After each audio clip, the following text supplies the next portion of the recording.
Hi, Nicola Askham here, back for another in the Ask the Data Governance Coach video series.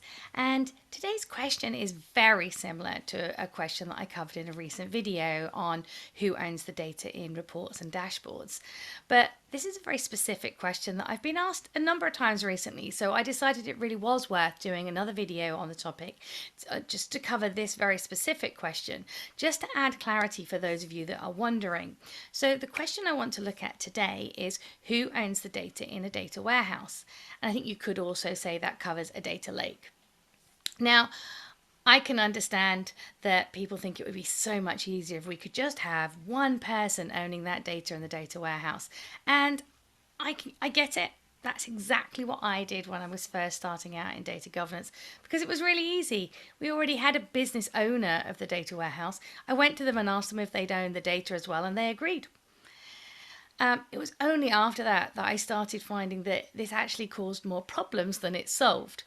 Because if you have one person owning that data, how can they possibly understand everything about that data and know everything about it? So I would ask the person to make decisions on that data and they go, oh, I don't know about it because I don't know why that data is collected. It just happens to be in the data warehouse.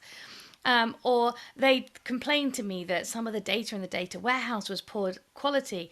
And then I'd go to the person who perhaps owned the data in system A where that data was coming from. And I'd say, oh, the data warehouse data owner says you're sending rubbish data. And they go, no, I'm not. My data's wonderful. They're corrupting it when they load it and transform it into the data warehouse.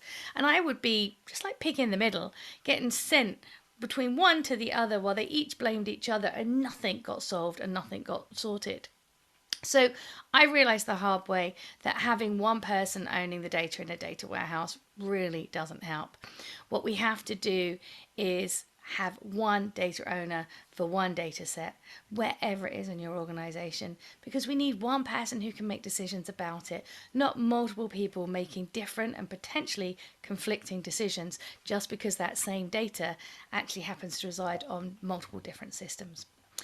So I hope that makes my views clear, and I hope that has been helpful.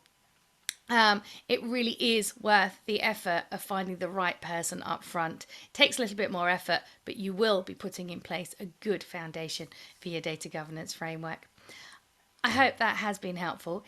If it has, please do me a favour and help me on my mission to help as many people as possible be successful with data governance by liking and commenting on this video and sharing it on your choice of social media.